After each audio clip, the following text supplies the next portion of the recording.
The beat of the drums echoes in the pulse beat of the young braves.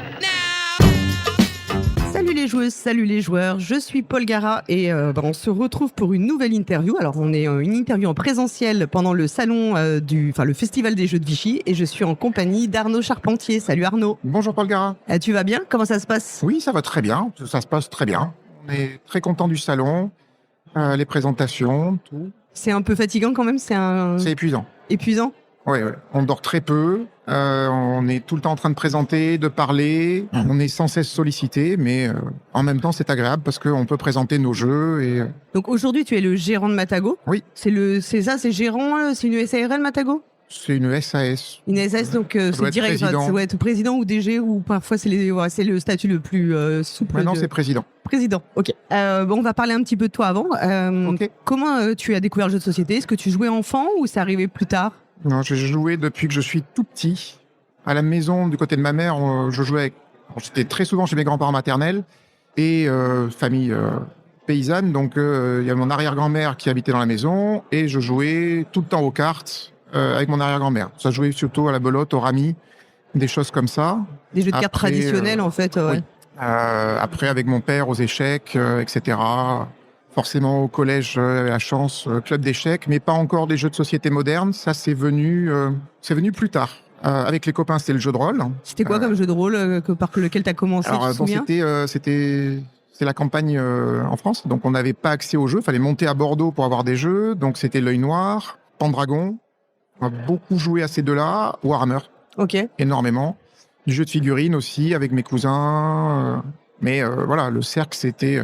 sur les petites villes de campagne, donc c'était les cousins, le copain, on était 6, quoi. Et après, les jeux de société modernes, ça arrive dans un second temps? C'est à quoi? Ça C'est arrive lycée? plutôt dans le second temps. À cette époque, on joue aussi à Talisman, par exemple. Ouais. Et quand je suis monté à Paris pour les études, là, je me suis retrouvé des gens qui jouent aux jeux de rôle, mais eux, à fond. Donc, c'était le bonheur. Donc là, on a étendu des jeux de rôle plus obscurs, du Cthulhu, ça c'est pas obscur, mais du Cops. On a joué à du Star Wars, évidemment à du Warhammer, des jeux de rôle grandeur nature, ça c'était extraordinaire. Et puis des jeux de société, parce qu'il y en avait dans les boutiques pas loin. Donc des petits jeux, Citadel, dans les tout premiers jeux de société modernes. J'ai oublié le nom, mais le jeu où on coupait des têtes. Petit jeu qui était chez Asmodée. Je sais plus. On va pas perdre les gens, mais voilà, c'est à ce moment-là qu'il y a des jeux. De plus en plus de jeux, mais surtout du jeu de rôle et quelques jeux de société. Et puis, la vie faisant son chemin, on est devenus parents et on est moins mobiles. Et donc là, on a commencé à inviter beaucoup plus de monde à faire des jeux. Et là, tu rentres plus dans la partie jeux de société moderne? Oui, plus. En fait, c'est aussi à cette époque, quand je suis monté à Paris, que j'ai rencontré Hicham. Et on a fait Matago ensemble pendant longtemps. Et il a effectivement, lui, aussi amené des jeux. Donc j'ai élargi le spectre des jeux auxquels je jouais. Avant de rentrer sur la création de Matago, toi, tu fais des études de quoi? Parce que à ce moment-là, tu fais une école de commerce. Et t'as fait après, t'as fait certification expert comptable, c'est ça? Oui. Ouais, c'est ça. Oui, atavisme, sans doute. Mon papa était expert comptable, alors je me suis dit je vais faire expert comptable. Puis après, j'ai essayé le métier d'expert comptable et c'était trop comptable pour moi. Bon, je te rassure, on va pas parler de normes IFRS et d'IAS 12. Si, je me souviens. Voilà, c'est ça. Je pense que je suis pas sûre que les joueurs et joueuses aient envie de parler de ça, mais même pas moi. Même pas toi. Je comprends, je compatis. Mais c'est drôle. Enfin, c'est pas du tout le même univers. Et à ce moment-là, tu penses pas une seconde à... Non, mais très vite. En fait, je commence à travailler pour Matago et je commence par faire la compta. Avec Hicham, il avait besoin de quelqu'un pour faire ça. C'est 2005, la création de Matago. Oui. Donc, moi, j'arrive dès 2006, au moment où on fait les premiers comptes, etc. Et ça me passionne, tout ce qui est fait. Donc, je me commence à jouer un petit peu plus à tout. Et puis, les hasards professionnels font que j'ai voyagé. Et je me suis aussi intéressé au jeu sous l'angle de la production, puisqu'on est parti vivre en Chine. Donc, c'était plus facile d'aller voir les usines, on a fait des choses, c'était les tout débuts. D'accord. On s'est retrouvés à aider des copains à faire du sourcing, des trucs improbables. Donc là, à ce moment-là, tu as ton métier d'expertise comptable, tu es dans un grand groupe d'audit, c'est ça? Alors, j'ai commencé dans un grand groupe d'audit, très classique. Après, je suis allé dans un grand groupe industriel qui s'appelle Alstom. Et donc là, j'ai été contrôleur de gestion, choses comme ça. Et en même temps, tu as t'as cette activité parallèle où Ouais, tu j'ai fais... fait 2 jobs jusqu'à il y a 5 ans. D'accord. Au moins 2 jobs. Et donc là, tu es en Chine. Donc en fait, toi, tu es en Chine pendant que Matago est... Enfin, c'est l'activité est plutôt en France. Tu repasses par la France ou après tu vas aux États-Unis? Oui, je fais un petit passage en France qui a duré pour moi 6 mois, pour la famille 9 mois. J'étais sur un poste qui m'allait pas du tout. À l'époque, j'avais changé, j'étais même à tout ce qui était approvisionnement. Donc j'avais quitté la compta, le contrôle gestion. C'était achat, entrepôt, etc. Ça me servira plus tard d'ailleurs. Ces expériences professionnelles d'un autre secteur, tu vas capitaliser dessus après pour l'activité jeu, Oui, quoi.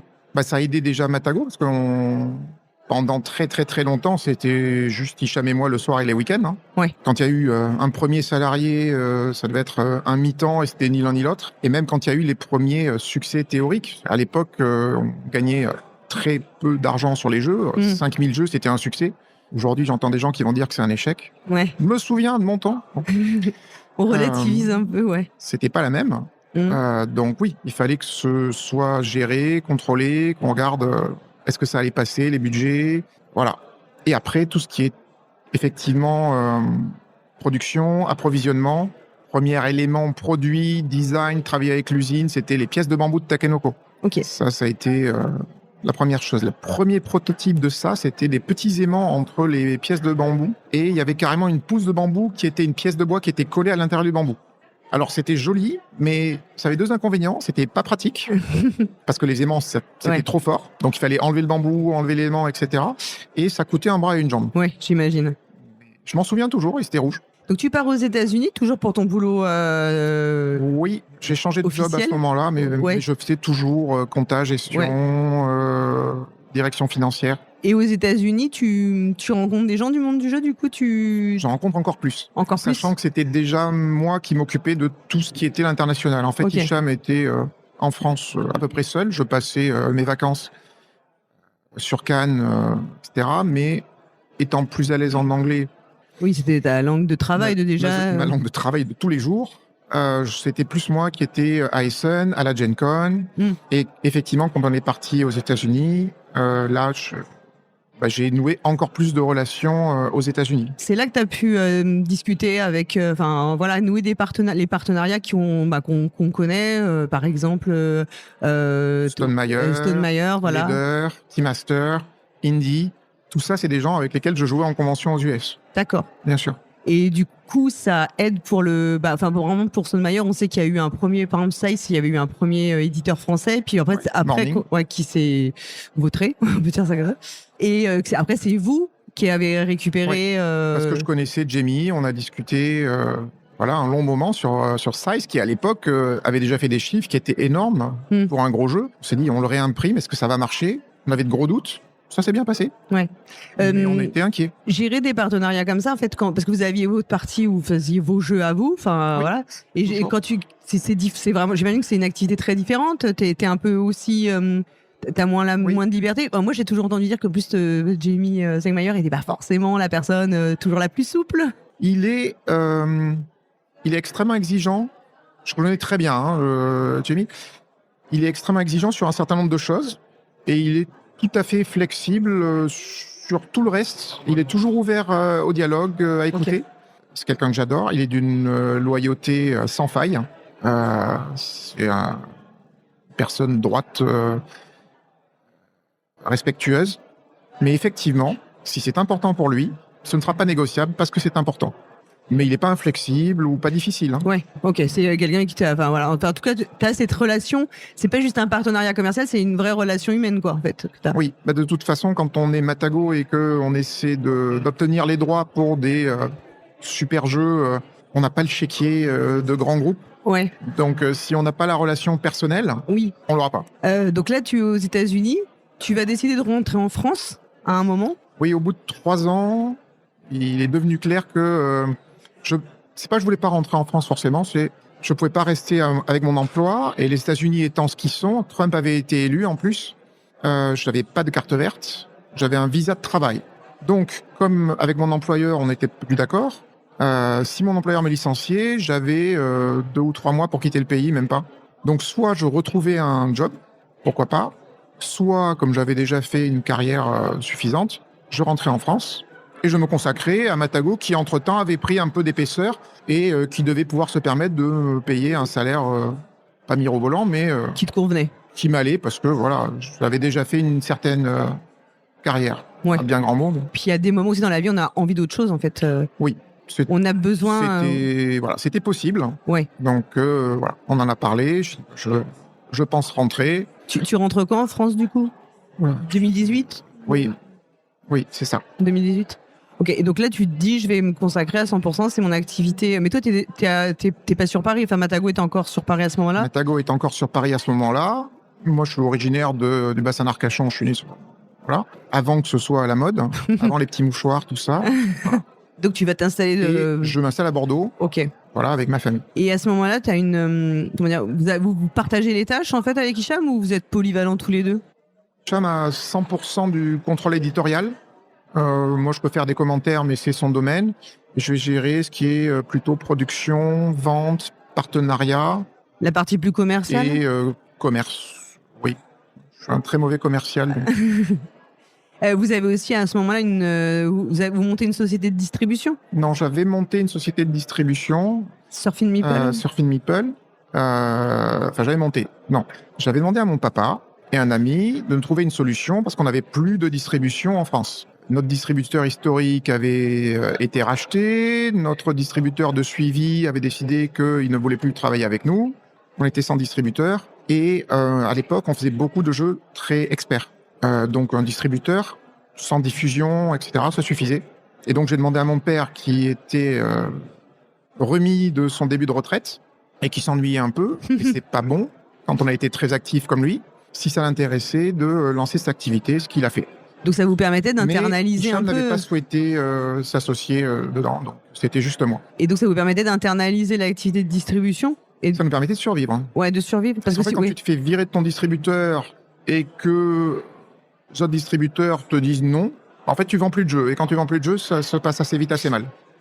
Comment t'expliques, parce que vous avez toujours eu un catalogue, enfin en 2018, vous avez un beau catalogue, vous avez des jeux qui sont très marquants comme Kemet, Cyclades, vous avez fait Takenoko, quand on parlait. Oui, alors Takenoko a toujours été distribué par Asmodée, puisqu'il y a une coédition avec Bombix. Et là, on avait discuté avec Erwan, et il a dit, moi je veux que ce soit Asmodée, on a dit très bien, pas de problème.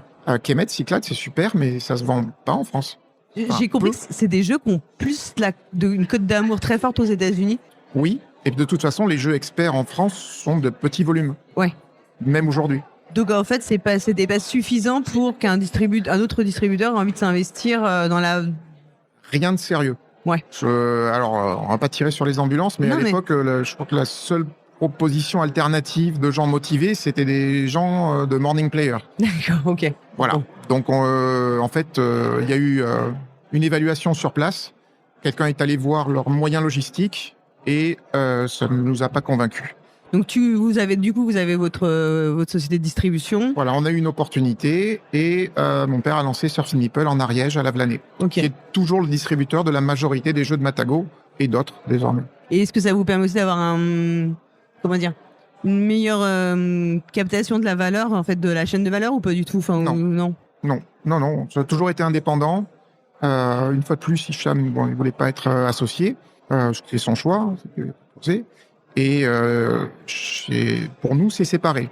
En plus, l'ancien contrôleur de gestion que je suis n'aime pas qu'on mélange les marges. Ouais. Parce on a l'impression que tout va bien et en fait, on subventionne une activité par l'autre. Ouais. Et c'est pas sain. Parce que ça veut dire qu'on ne sait pas où on gagne de l'argent et quand ça va mal, on le voit moins vite. On fait des erreurs. Ensuite, dans l'organisation de Matago, il va y avoir un changement puisque en fait, Hicham va quitter Matago. Oui. À ce moment-là, toi, tu as tout de suite envie de rester... Non, ça se passe très peu de temps après mon arrivée. Ouais. J'ai perdu mon visa américain. D'un point de vue carrière, repartir, c'est... sur une carrière professionnelle, c'est faire 50 pas de retard. Hicham, lui, veut aller travailler avec Hachette. Donc, de mon point de vue, à ce moment-là, je n'ai pas le choix. S'il veut partir et travailler pour Hachette, et moi je ne veux pas, parce que j'ai quitté des grands groupes et je ne veux plus travailler dans des grands groupes, ça n'a rien de mal, c'est juste je veux plus. Oui. Je veux être indépendant. L'indépendance, la liberté, c'est important pour moi. En fait, on n'est plus alignés. Et là, effectivement, Hicham a fait la proposition que je reprenne ses parts. C'était à 50-50, ce que j'ai fait. Et je me suis retrouvé, et c'est là la nouveauté, en charge de l'éditorial. Donc là, c'est... même si tu le disais, quand c'était Hicham qui s'en occupait, t'avais aussi, tu pouvais mettre des commentaires, enfin voilà, tu savais ce qui se passait, mais c'est plus du tout le même travail, quoi. Tout ce qui se passait, et effectivement, je pouvais faire des commentaires, mais c'est pas moi qui décidais du tout. Hein. Ouais. Et est-ce que du coup, est-ce que tu as eu l'impression du coup de réapprendre un nouveau métier à ce moment-là? J'ai appris un nouveau métier. Ouais. J'ai doucement appris un nouveau métier. Ça a mis quasiment 5 ans pour que j'intègre suffisamment. Alors j'observais, Hicham était à l'écoute, il me répondait, c'était pas oui, non. Donc j'avais quand même appris avec lui, mais on était à des années-lumière de ce que je sois vraiment au niveau. Donc on fait, dans ces années-là, éditorialement, de mon point de vue d'aujourd'hui, beaucoup d'erreurs. C'est 2019, c'est ça à peu près le moment du... Début 2010. C'est quand vous recevez le prix pour Size d'ailleurs, enfin l'Asdor Expert, c'est ça? C'est J'aurais tendance à dire que c'était... pour l'île au trésor. C'est pour l'île au trésor? Nominé, je crois. Ah oui, c'est ça, oui, et tout à fait. Je crois que c'est ça. Oui, peut-être Size, c'est l'année d'avant, pardon, ouais. Ça doit être 2018. Et là, c'était différent, on avait... Oui, vous aviez récupéré en fait le... On l'avait récupéré, on avait décidé de faire monter Morning aussi, parce que c'est eux qui l'avaient identifié en premier. Voilà. Donc 2019, la césure se fait. À ce moment-là, toi, est-ce que tu as déjà une vision de voilà, tu dis que tu apprends le métier, mais est-ce que tu as déjà une vision de ce que tu veux faire? Tu veux insuffler dans Matago? Quelles sont tes priorités? Non, on est repassé en mode survie. Il faut réapprendre. Matago n'est pas une société qui a des vaches à lait très puissantes. Ce qui était le cas de Libellude, de Repos Production, avec des Dixit, avec du Seven Wonders, de lui-même, avec les Loups-Garous. Nous, on n'a pas ça. Vous n'avez pas un gros long-seller, un truc qui se vend? On a beaucoup de titres très sympathiques, assez forts, mais rien qui soutienne une structure sur le long terme de manière garantie. Donc si on ne se réinvente pas tous les ans, je peux quand même dire, on a beaucoup de très beaux titres dont je suis amoureux, de Captain Sonar à Takenoko, en passant par Kemet, par Inis. Oui. Mais c'est pas la même chose. C'est pas des ventes énormes et qui se vendent tous les ans, où tu sais que tu vas en vendre X milliers de boîtes et qui te garantissent une forme de filet de sécurité. Ça n'a rien à voir. Voilà. Parce que vous avez aussi une étiquette très jeu expert qui est pas forcément et dont on sait qu'elle est forcément plus niche que. Et oui, aussi. Et plus anglo-saxonne. Aussi. Ouais. Et à ce moment-là, tu te dis que tu vas privilégier ces partenariats? Ou tu as envie aussi de partir dans la création pure, en fait, dans l'édition, avec du développement et tout, sachant que toi... Je ne me pose pas la question. Ouais. J'ai une tonne de travail devant moi, donc on a des projets signés, etc. Je tâche d'avancer. Je fais plein d'erreurs. Les gens dont je m'entoure font de leur mieux, mais bon... Vous êtes combien de salariés à peu près chez Matago à ce moment-là? On va dire 5. 5. Et vous êtes polyvalent ou il y a des fonctions, enfin voilà, comme tu dis, c'est un mode survie. Pas mal de polyvalence à l'époque. Pas mal de polyvalence. Et sur la partie, est-ce que tu recherches des jeux à développer ou vraiment, non, pas plus. À l'époque, des choses qui me plaisent et qui me séduisent. Ouais. Et comme c'est la première fois que je peux le faire, dans les erreurs que j'ai commises, j'en signe beaucoup trop. Il y en a que t'as jamais sorti au final dans ces jeux-là? Il y en a qui ne sont pas encore sortis. Et du coup, le développement, parce que toi, t'as pas de compétences, t'es pas game designer à la base, t'apprends tout de façon empirique? Non, ça, je l'ai beaucoup fait. Ouais. Je le fais depuis 10 ans, du développement. Inventer des jeux, je le faisais quand j'avais 12 ans, donc c'est une compétence que tu avais déjà et qui n'a fait que ça... C'est un goût que j'avais. Compétence, c'est un petit peu exagéré. Ok. J'étais pas compétent, mais j'avais le goût et parfois j'avais de bonnes idées. Par exemple, Kemet, c'est moi qui avais dessiné la carte. Avec Guillaume et Jacques, le système de combat, on en avait beaucoup discuté. J'avais travaillé sur Kemet, j'avais travaillé sur Room 25. Inis, on a travaillé la main dans la main avec Christian, qui est un frère et que j'aime et qui m'a emmené dans son monde. Mais je l'ai poncé. Enfin, les pouvoirs des territoires, c'est moi qui ai insisté pour qu'il y en ait. Après, c'est Christian qui, créativement, a ajouté des éléments. L'équilibrage, je l'ai fait avec lui. D'accord. Mais plutôt jeu expert. Ok, oui, plutôt jeu expert. Du coup, est-ce que... peut-être tu vas me dire que c'est pas encore le cas, mais est-ce qu'il y a eu un moment depuis 2019 où tu as pris cette nouvelle fonction et cette nouvelle organisation, en fait, où ça a commencé à se stabiliser, où tu as senti qu'il y avait, il y avait eu forcément une période, tu dis, de survie, où il fallait réinventer les choses? Est-ce qu'il y a un moment où tu sens que ça commence à prendre un peu un rythme de... Non, parce qu'on se prend la pandémie directe. Ok, oui. Et on a oublié, mais pour le jeu de société comme pour les autres, au début de la pandémie, c'est la panique. On voit le moment où, gentiment, on nous dit « vous pouvez vous endetter », ça a l'air super, mais on ne voit pas comment on en sort. Donc la stabilité, plus ou moins, elle date d'il y a quelques mois. D'accord. Et est-ce C'est que quand même 5 ans très intenses. Et du coup, est-ce que tu as vu quand même l'effet, parce qu'on dit toujours que dans la pandémie, elle a permis, enfin, elle a créé une sorte de croissance très forte dans le jeu de société qui était même anormale, enfin, qui a eu des très grosses ventes, et puis aujourd'hui on revient sur le trend normal. Tu l'as vu ça, vous l'avez vu ça quand même ou pas? Oui, ce que tu as dit est exactement juste. C'est enfin, Mathieu Deptou dit la même chose en fait, c'est qu'il y a eu un effet, une sorte de bulle qui s'est créée à un moment, mais qui n'était pas représentatif d'une réalité de la réalité de marché en temps normal en fait, et qu'aujourd'hui on revient à quelque chose de plus. C'est vrai. Et à ce moment-là, vous arrivez, enfin, de toute façon, vous travaillez, vous continuez à être sur les projets où il y a des moments où tu te dis, qu'est-ce qui va se passer? Est-ce qu'on pourra plus encore produire? Parce qu'il y a aussi toute la question de l'augmentation du prix des matières premières. Donc, quand tu fais des jeux où il y a beaucoup de matériel et tout, est-ce que c'est des questionnements aussi que vous vous posez? Aujourd'hui, oui. Aujourd'hui, on est très activement sur des actions de réduction de coûts, de révision de jeux qui sont des bangers complets, mais qui étaient trop chers parce qu'ils ont été conçus à une époque où ça coûtait beaucoup moins cher. Mmh. On est aussi sur de l'éco-conception. J'ai beaucoup insisté pour que Takenoko, par exemple, soit revisité. Donc, on l'a retravaillé avec le soutien d'Erwan, qui est l'éditeur extrêmement talentueux et que j'admire énormément. On a refait la boîte pour qu'elle soit plus petite. On a éliminé l'insert plastique pour faire un insert en fibre de bambou. On a réduit les composants qui étaient inutiles. Mm. Voilà, on a aussi retravaillé sur le coût et sur l'éco-conception. Sans nécessairement en parler beaucoup. D'ailleurs, Oyako n'est pas encore sorti parce que, par exemple, des inserts en fibre de bambou, il faut atteindre des volumes que seul Takenoko peut se permettre aujourd'hui chez nous. Combien de ventes Ce sont des dizaines de milliers de boîtes qu'il faut. Ok. Annuelles. Ok. Donc c'est un jeu qui est quand même sorti déjà depuis un certain temps. Donc ça fait partie de quelque chose qui se vend bien toujours de façon. C'est votre meilleure vente ou pas, Takenoko? Oui, toujours. Ouais. Ah oui. Ça n'a jamais bougé. N'a jamais bougé. Ok. On parlait aussi de tous les partenariats que tu vas conserver en fait, et tu continues de chercher d'autres partenariats aux US avec des éditeurs américains. On en a trouvé d'autres entre-temps, dont un qui a un petit peu changé la face de Matago, c'est Jason Tagmeyer de Button Shy, qui a donné le lancement des microgames en France. Ouais. Oui, donc les Button Shy, c'est une gamme de jeux qui est.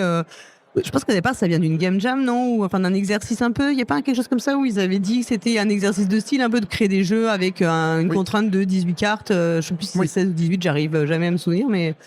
Et qu'après, en fait, ça ouvre tout un horizon de possible, quoi. Oui, et c'est toute son activité. Et on s'est rencontrés, on a joué ensemble, etc. Je dis voilà, ça m'intéresse. Je voudrais retravailler des choses dans le format, etc. Il a été très ouvert. Et ça a donné les microgames. Ok, et tu es obligé de localiser tous leurs microgames ou pas du tout. C'est toi qui choisis toi. Il y a des centaines de jeux et en fait on fait une sélection qui est royale parce qu'en fait lui-même nous dit bon bah ça et ça c'est moyen, ça réagit mal, ça c'est très très bien, choisissez les meilleurs. Lui fait une sélection, nous on refait une sélection et surtout le bonheur c'est que énormément de créateurs sont venus nous voir avec leurs propositions de jeux. Comme on est Matago, on ne s'est pas limité sur le nombre de cartes. On est monté jusqu'à 25, voire 30.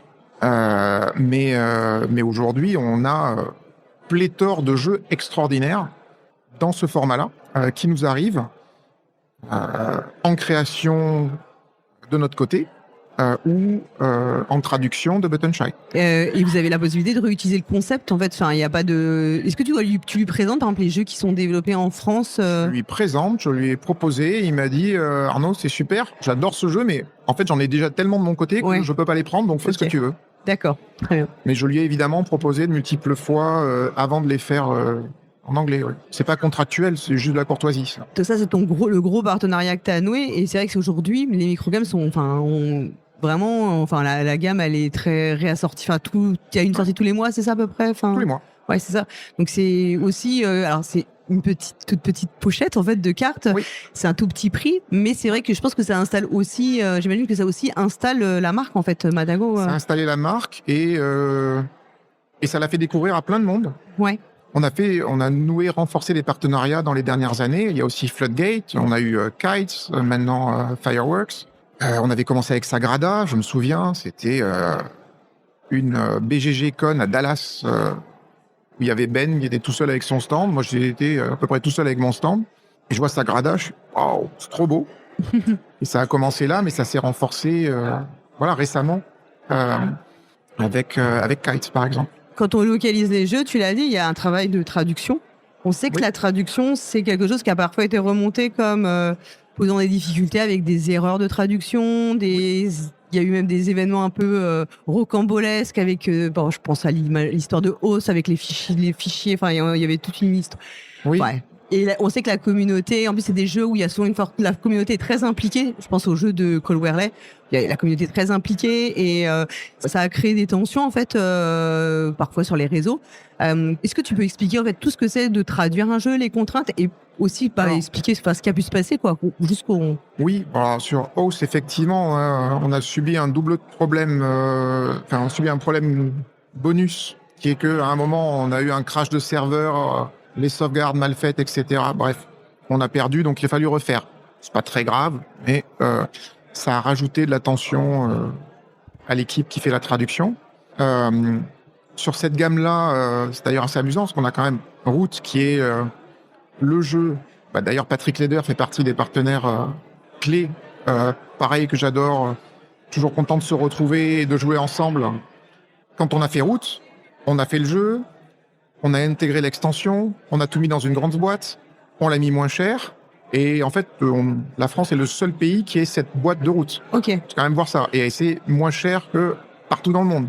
Donc le travail, c'est pas juste traduire parfois. Quand on a un bon partenaire qui nous fait confiance, le travail, ça va aussi potentiellement être de repackager, réadapter, parce qu'en France, on a la chance d'avoir beaucoup de boutiques ludiques, une densité, à mon avis, la plus forte densité au monde par habitant.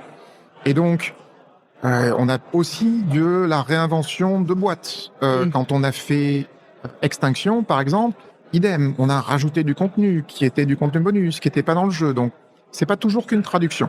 Je mets ça de côté parce que la question, c'est les traductions, Matago, ça va pas. Il y a eu des erreurs, c'est un fait. On a une communauté qui est ultra passionnée. Et donc, ça a été un gros truc sur les réseaux. Concrètement, en pratique, en jouant, il y a des erreurs qui ont été corrigées.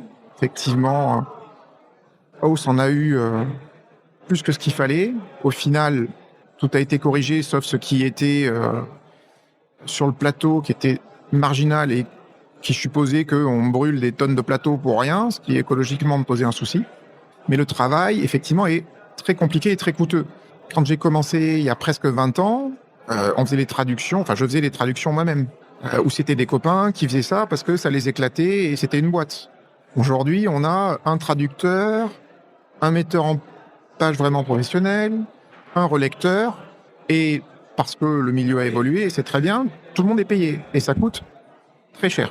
Donc, c'est tout ce travail-là qui est réalisé par des gens qui sont passionnés et se donnent à 100%. Et effectivement, il peut arriver qu'il y ait des erreurs, surtout sur les gros jeux. Et surtout, parce que des fois, on voit des erreurs qui ne sont pas remontées par la communauté. Ce sont des petites erreurs. À un moment, il y avait une vraie chasse à l'erreur sur le jeu Matago. C'était un espèce de jeu. Je n'ai pas trouvé ça drôle. Mais elles sont pas repérées. Mais fondamentalement, elles sont pas graves. Elles changent pas les choses.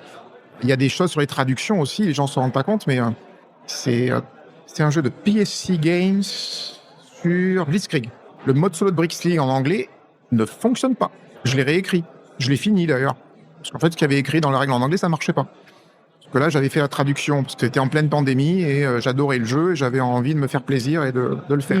Là, je m'y étais collé. Et je l'ai lu. Si on l'avait traduit, ça marchait aussi bien que l'original, c'est-à-dire pas. C'est rarement le cas, mais ça arrive aussi. Ouais. Le travail de mise en page aussi. Ce que tu veux dire, c'est qu'aussi parfois, il y a des règles qui, en anglais, sont mal écrites. Mais catastrophiquement. Et que, en fait, si tu les traduis, tu fais juste le travail de traduction, tu auras juste une règle catastrophique en français. Oui. Et en plus, c'est très difficile d'écrire une règle. Et ce qui est d'autant plus difficile, c'est que la règle, ça reflète aussi une manière de penser. Donc la meilleure manière de l'écrire pour moi, qui vais penser d'une certaine manière, c'est pas forcément la même manière de l'écrire qu'une autre personne. Par exemple, le spécialiste qu'on a pris pour s'occuper de Kemet, Je déteste sa manière dont il écrit les règles. Ça ne me correspond pas à la Ok. base. Mais c'est ultra structuré, ça fonctionne, c'est clair.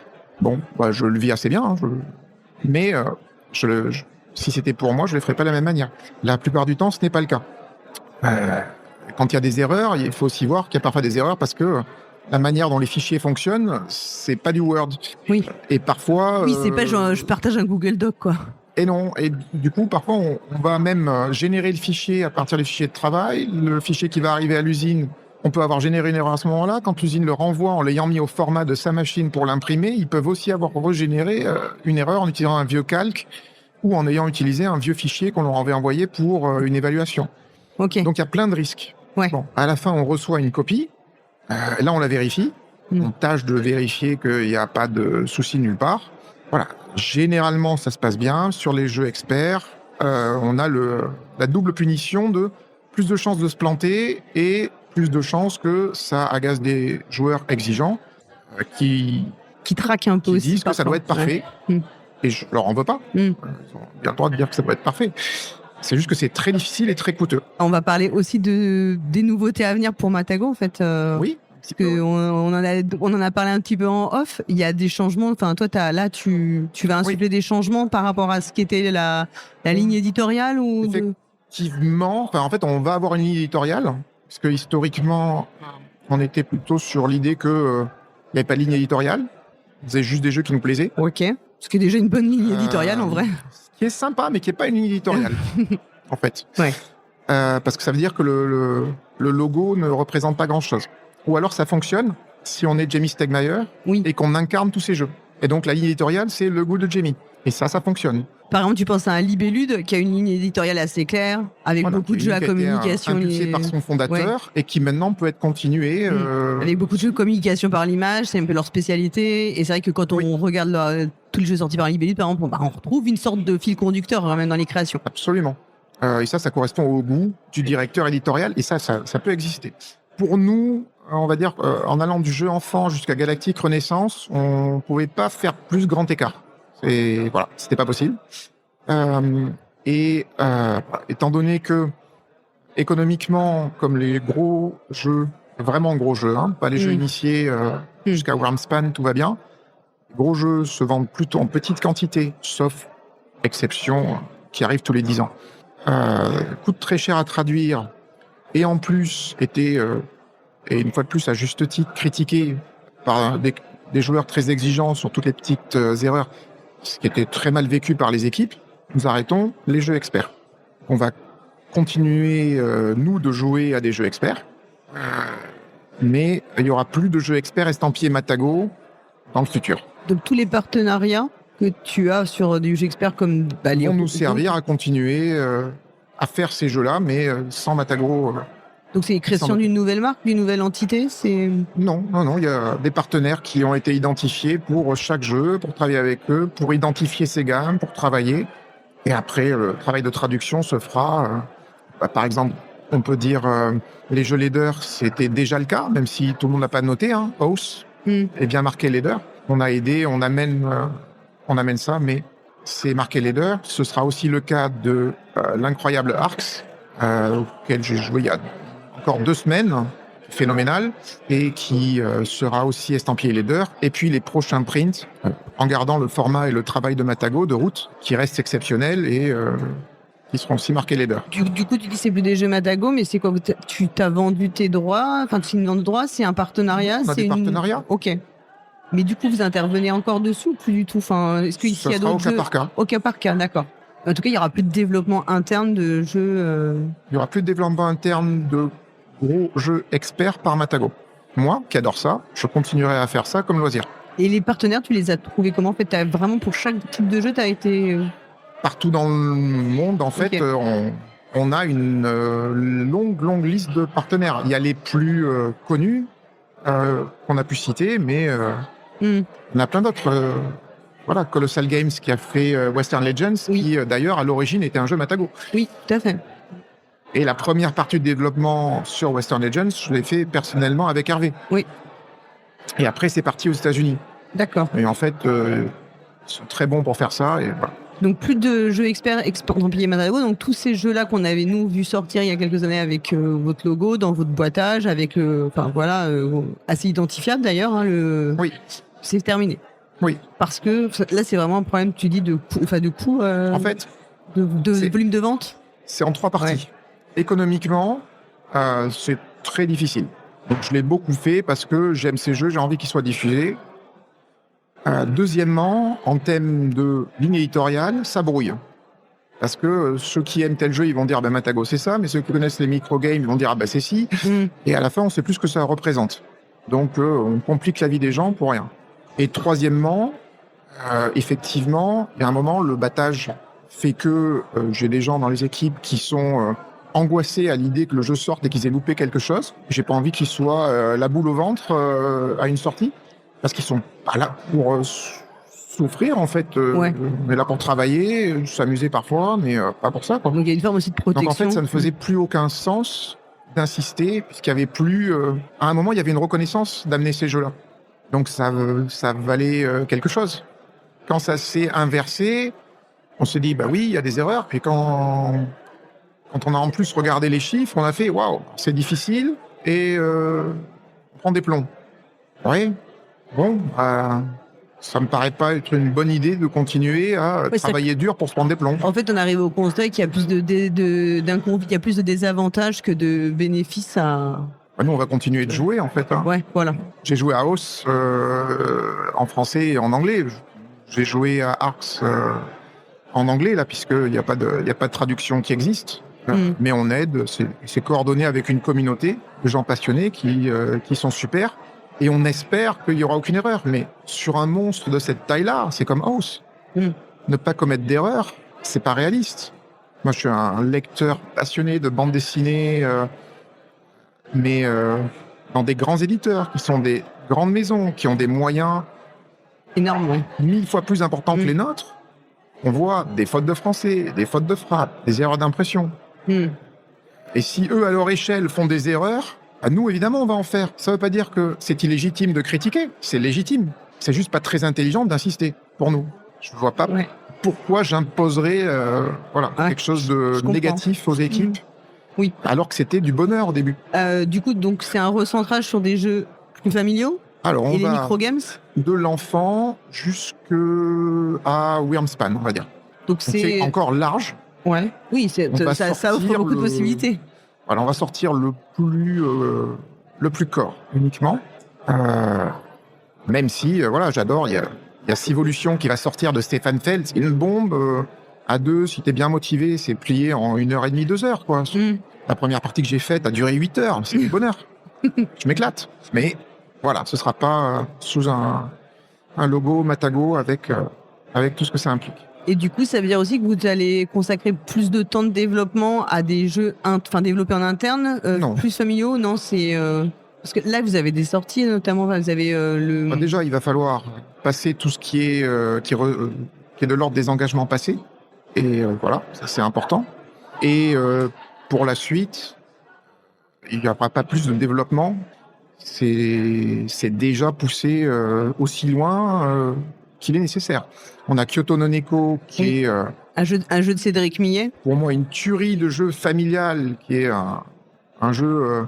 on dit les dungeon crawlers, là c'est un kitten crawler. Et donc on est un petit chaton qui vit des aventures dans Kyoto, qui va apprendre de ses erreurs, qui va grandir, qui va chasser des papillons, qui va se faire des amis, etc. On a bossé 7 ans dessus avant d'arriver au bon résultat. Inis, c'est 7 ans de développement.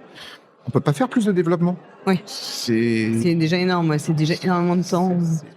On s'arrête quand on estime que c'est nickel. Et donc la gamme micro-game, ça c'est aussi c'est une gamme que vous allez continuer vraiment, qui est très motivante. Cette gamme. Ouais. C'est énormément de bonheur. L'inventivité qu'il y a autour de cette contrainte est géniale.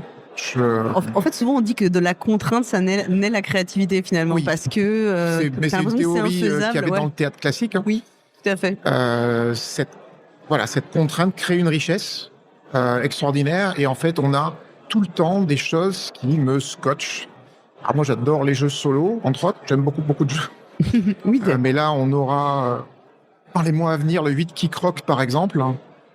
Et ça a été une claque pour moi.